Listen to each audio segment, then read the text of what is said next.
Hi hello மக்களே, எல்லாருக்கும் வணக்கங்க. இன்னைக்கான முதல் ப்ரோமோ ரிலீஸ் ஆகுங்க. முதல் ப்ரோமோல வந்து ஹவுஸ்மேட்ஸ் நாமினேஷன் எல்லாருக்குமே வந்து பயங்கரமான மரண பயத்தை காட்டியிருக்காங்க விஜேஸ்.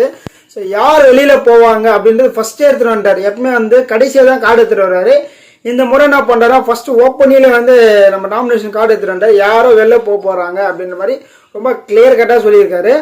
இந்த நபர்ன்றது நம்ம டீட்டெயிலாக பார்க்க போகிறோம் மக்களே. அதுக்கு முன்னாடி நம்ம சேனலை புதுசாக இருந்தீங்கன்னா லைக் பண்ணுங்கள், சப்ஸ்கிரைப் பண்ணுங்கள். நீங்கள் போகிற ஒரு லைக்குமே வந்து நம்ம வீடியோ பல பேர் சேரும். ஸோ நிறைய பேர் வீடியோ பார்க்குறீங்க, லைக் போடாமல் பார்க்குறீங்க மாதிரி தான் பார்த்து போட்டு விட்ருங்க. ஸோ முதல்ல வந்து நம்ம சபரியை எழுப்புறாரு. சபரி எழுப்பி சபரி ஒரு சேவ்டு, ஆனால் வந்து உங்ககிட்ட வந்து இன்னும் சில பேரிகேட்ஸ் எல்லாம் இருக்குன்ற மாதிரி சொல்லியிருக்காரு. அது என்னன்னா, சபரி வந்து இந்த லாஸ்ட் வீக் டாஸ்க் வந்து வேற லெவலாக விளையாடிட்டாருங்க. ஏன்னா வந்து ஸோ சரியான ஒரு அட்வொகேட்டாக இருந்துட்டு நிறைய பாயிண்ட்ஸ் வச்சிருக்காரு, வேலிடான பாயிண்ட்ஸ், நல்லா பேசினாரு.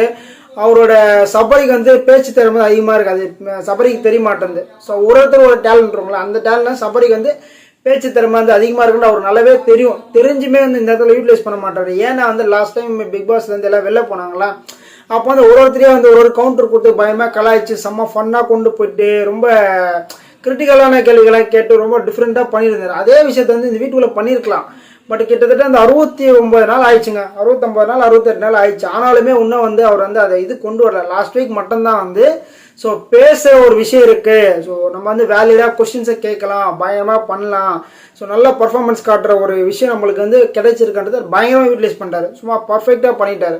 ஸோ அவர் என்ன சொல்ல, அதான் வந்து இன்னும் நிறைய விஷயங்களை உடைக்கணும் நீங்கள் அப்படின்னு சொல்லிட்டு இருக்காரு. இன்னும் வந்து இந்த இவங்க கூட வந்து குரூப்பிசம் பண்ணாமல் தனியாக இண்டிவிஜுவலாக விளையாடினா நல்லா இருக்கும். அந்த சில விஷயங்கள் ஆல்மோஸ்ட் மாற்றிக்கிட்டாரு. இன்னும் சில விஷயங்கள் வந்து மாற்றிக்கிட்டா நல்லா இருக்கும்ன்ற மாதிரி விஜய் சொல்கிறாரு. பட் சபரிக்கு வந்து அது எந்த விதத்தில் புரிஞ்சுக்கிறாருன்னு தெரில.